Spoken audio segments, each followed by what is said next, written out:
सन 1398, विक्रमी संवत 1455, ज्येष्ठ मास की पूर्णिमा का ब्रह्म मुहूर्त, काशी नगर का वो लहरतारा तालाब जहां सर्व सृष्टि रचनाहार कबीर परमात्मा पृथ्वी से 16 शंख कौस दूरी पर स्थित अपने निज धाम से शिशु रूप धारण कर अपने तेजोमय शरीर को हल्का करते हुए कमल के फूल पर प्रकट हुए, जिसके प्रत्यक्ष दृष्टा थे ऋषि अष्टानंद।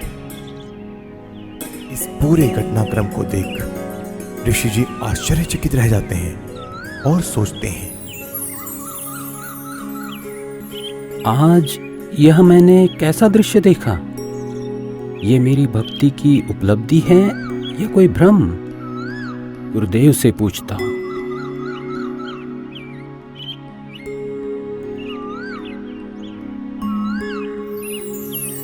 ऋषि अष्टानंद जी के गुरुदेव थे स्वामी रामानंद जी, जो कि विष्णु जी के उपासक थे और वैष्णव धर्म का प्रचार किया करते थे, जिसके लिए उन्होंने 1400 ऋषि शिष्य प्रचारक रूप में भी बना रखे थे।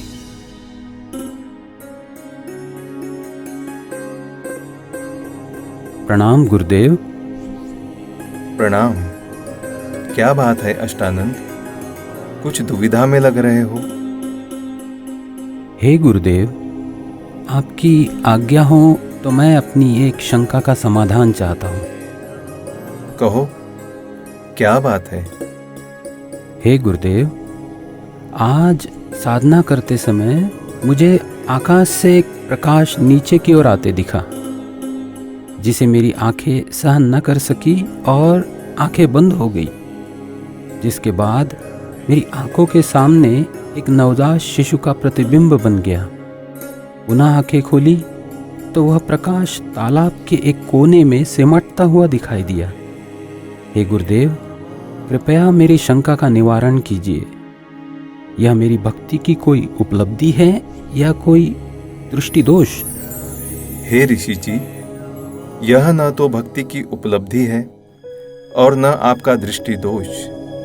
इस प्रकार की घटनाएं उस समय होती है जब ऊपर के लोकों से कोई देव पुरुष पृथ्वी पर अवतार धारण करने के लिए आते हैं और किसी स्त्री के गर्भ में निवास कर फिर बालक रूप धारण करके लीला करते हुए अपना अपेक्षित कार्य पूरा कर जाते हैं। अष्टानंद, कोई देव पुरुष ऊपर के लोकों से आया है। अब वह काशी नगर में किसी के घर जन्म लेकर अपना प्रारब्ध पूरा करेगा। स्वामी रामानंद जी ने अपने ज्ञान आधार से शिष्य अष्टानंद जी की शंका का समाधान किया। स्वामी जी का मानना था कि अवतार मां के गर्भ से ही जन्म लेते हैं, लेकिन स्वामी जी को यह ज्ञान नहीं था कि यहां कोई अवतार गण नहीं, बल्कि स्वयं पूर्ण परमात्मा अवतरित हुए हैं, जो किसी माता के गर्भ से जन्म नहीं लेते। वहीं दूसरी ओर काशी में ही नीरू नीमा नाम के एक मुसलमान जुलाहा दंपति भी रहा करते थे। वैसे तो इसी जन्म में वह ब्राह्मण और ब्राह्मणी थी। नीरू का नाम गौरी शंकर और नीमा का नाम सरस्वती था। उनकी कोई संतान भी नहीं थी। वह भगवान शिव की भक्ति करते थे और शिव पुराण की निस्वार्थ कथा किया करते थे। उनकी इसी निस्वार्थ सेवा और हिंदू धर्म के बढ़ते प्रचार को देख मुस्लिम लोगों द्वारा जबरदस्ती उनको मुसलमान बना दिया गया, जिसके बाद हिंदू धर्म के ही अन्य पंडित ब्राह्मणों ने उनको मुसलमान घोषित कर उनका कथा करना और गंगा दरिया में स्नान आदि करना बंद कर दिया, जिसके बाद नीरू और नीमा रोजाना लहरतारा तालाब पर स्नान करने जाने लगे। भले ही उनको मुसलमान बना दिया गया था, परंतु अब भी भगवान शंकर के प्रति उनकी अटूट श्रद्धा थी। प्रतिदिन की तरह ब्रह्म मुहूर्त में आज भी नीरू और नीमा लहरतारा तालाब पर स्नान करने जा रहे थे। संतान ना होने के कारण नीमा अपने भगवान शिव शंकर जी से रोते रोते हृदय से प्रार्थना करते हुए जा रही थी। हे भगवान शंकर, आपके दरबार में लालों की कमी है। एक लाल मुझे भी देते तो मेरा इस संसार में हिस्सा हो जाता। नीमा, हमारे भाग्य में संतान नहीं है। अगर होती तो भगवान पहले ही दे देते। आप रो मत। ऐसे रो रो कर अपनी आंखें खराब और कर लोगी। हमारा कोई उंगली पकड़ने वाला भी नहीं है इस दुनिया में।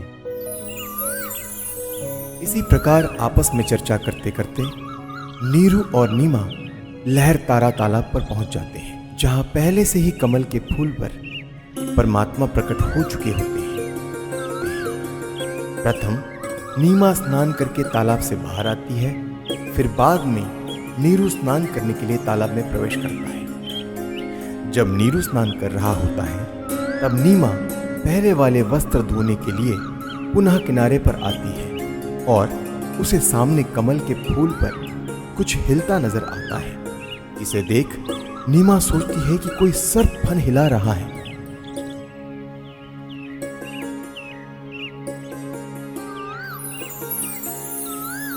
देखना जी, कमल के फूल पर बालक है।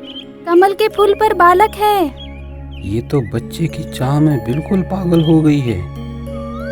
अब तो इसको जल के अंदर भी बच्चे दिखाई देने लग गए हैं। ये शंकर भगवान, इसको सद्बुद्धि दो दाता। देखना जी, कमल के फूल पर बालक है।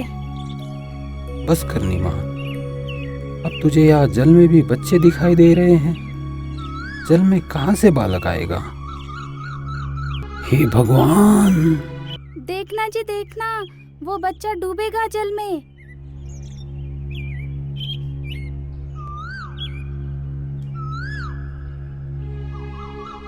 यह बालक पता नहीं किसका है। अब इसको हम घर लेकर जाएंगे तो नगर के लोग पूछेंगे कि किसका बालक चुरा कर लाए हो। हम बताएंगे कि कमल के फूल पर मिला तो कोई यकीन नहीं करेगा। इस बालक को भी छीन लेंगे और पिटाई करके नगर से भी निकाल देंगे। अब हिंदुओं से हमारा संपर्क रहा नहीं और मुसलमानों से भी अभी हमारी इतनी जानकारी है नहीं। नीमा, इस बालक को यही छोड़ दे, इसी में हमारी भलाई है। अगर इसे लेकर हम नगर में गए तो हमारे साथ बहुत बुरा होगा। कोई विश्वास भी नहीं करेगा हम पर। नीरू नीमा को सारी स्थिति से परिचित करवाता है, जिसके बाद नीमा बोलती है, पता नहीं इस बालक ने मुझ पर क्या जादू कर दिया। इसे त्यागना अब मेरे वश में नहीं है, क्योंकि इस बालक ने जो मेरे अंदर आकर्षण पैदा किया है, उसी की वजह से अब मैं इससे दूर नहीं हो सकती। मैं मर सकती हूँ लेकिन इसे नहीं छोड़ सकती। नीमा, तू बहुत जिद्दी हो गई है। मैंने तुझसे आज तक गुस्से से भी नहीं बोला, यह सोचकर कि तू पहले ही संतान के वियोग में दुखी रहती है, परंतु अब मेरे प्यार का नाजायज फायदा उठा रही है। देखो जी, आप कुछ भी कहो, लेकिन मैं इस बालक को नहीं छोड़ सकती। नीरू के काफी समझाने के बावजूद भी नीमा नहीं मानती। तब नीरू ने रोते हुए आंखों में आंसू लिए पहली बार नीमा के ऊपर हाथ उठाया और बोला, रख दे इस बालक को यही, नहीं तो तुझे थप्पड़ मारूंगा। नीरू, मैं तुम्हारे लिए ही आया हूँ। मुझे घर ले चलो, तुम्हें कोई कुछ नहीं कहेगा। ये क्या बालक बोल रहा है? जरूर यह भूत प्रेत या कोई सिद्ध पुरुष है। हे शंकर भगवान, लाज रखना। यह विचार कर नीरू चुपचाप बच्चे को घर ले जाता है। परमेश्वर का शरीर बहुत सुंदर था, आंखें जैसे कमल के फूल हो, घुंघराले बाल, लंबे हाथ और उनकी लंबी लंबी अंगुलियां। शरीर से मानो नूर झलक रहा हो। पूरी काशी में ऐसा अद्भुत बालक नहीं था। नवजात शिशु रूप परमेश्वर कबीर जी को देखने के लिए पूरा काशी नगर उमड़ पड़ा।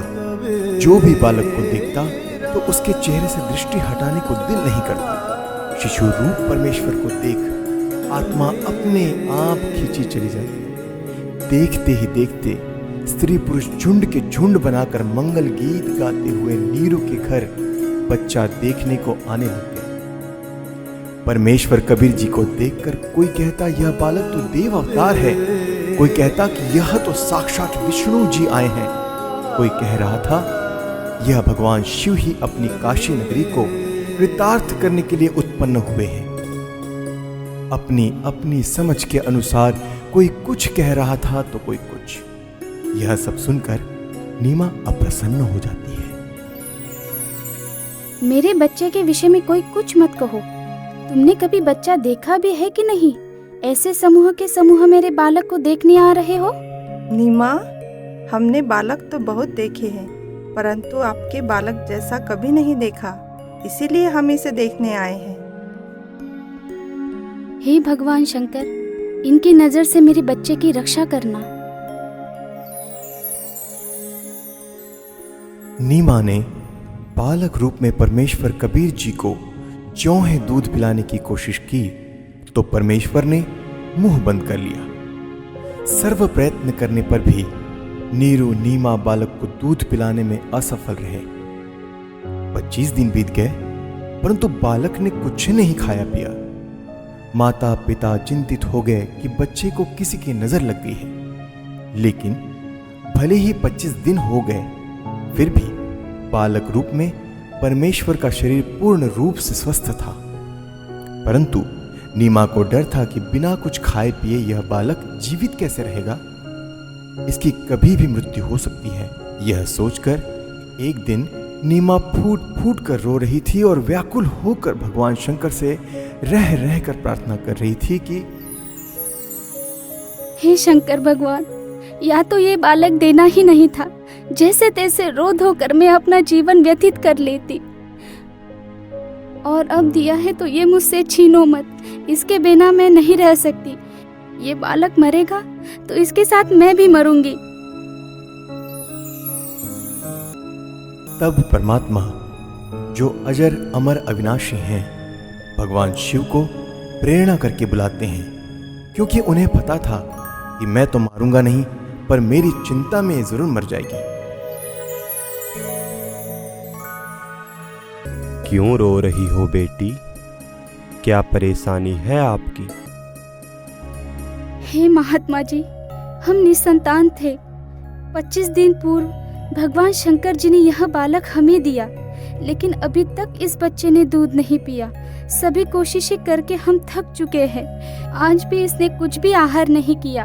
मैं इसलिए रो रही हूँ कि अब यह बालक मरेगा और इसके साथ मैं भी आत्महत्या करूंगी। आपका बालक मुझे दिखाइए। इस बालक की लंबी आयु है, यह मरने वाला नहीं है। देख नीमा, कितना स्वस्थ है, कमल जैसा चेहरा खिला है। हे विप्रवर, बनावटी सांत्वना से मुझे संतोष होने वाला नहीं है। बच्चा दूध पिएगा तो मुझे सुख की सांस आएगी। हे शंकर जी, आप इन्हें कहो एक कुंवारी गाय लाए, जिस पर आप अपना आशीर्वाद भरा हाथ रखना, फिर वह दूध देगी। मैं उस कुंवारी गाय का ही दूध पीऊंगा। बेटी, अपने पति को बुलाओ। नीरू, एक कुंवारी गाय ले आओ और साथ में कुम्हार के घर से एक घड़ा भी लेकर आना। वह बछिया दूध देगी, उस दूध को यह बालक पिएगा।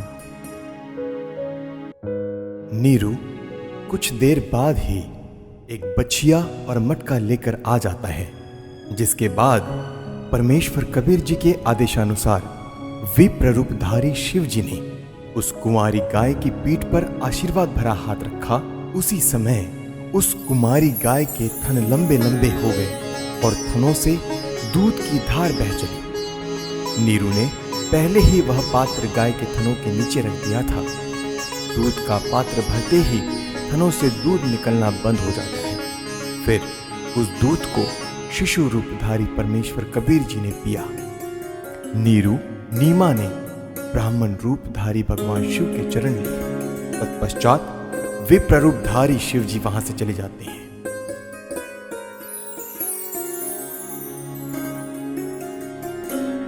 नीरू नीमा पहले हिंदू ब्राह्मण ब्राह्मणी थे, तो लालचवश ब्राह्मण लोग बालक रूप परमेश्वर का नाम रखने नीरू के घर आते हैं। लेकिन मुसलमानों का दबदबा होने के कारण उनसे हिंदू समाज दबता था।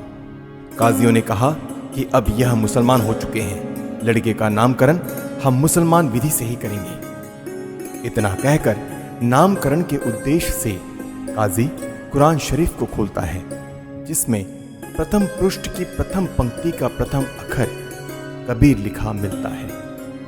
काजियों ने सोचा कि कबीर नाम का अर्थ बड़ा होता है, तो एक छोटी जाति के बालक का नाम कबीर रखना उचित नहीं रहेगा। यह सोचकर काजी द्वारा पुनः पवित्र कुरान शरीफ को खोला गया, तो दोनों पृष्ठ पर कबीर कबीर अक्षर लिखे मिले। इसके बाद काजी ने पूरी कुरान शरीफ का निरीक्षण किया, तो पूरी कुरान शरीफ में कबीर कबीर कबीर अक्षर लिखा था, अन्य लेख नहीं रहा। यह कोई साधारण बालक नहीं है, इस बालक ने कोई जादू जंतर करके हमारी कुरान शरीफ को ही बदल डाला।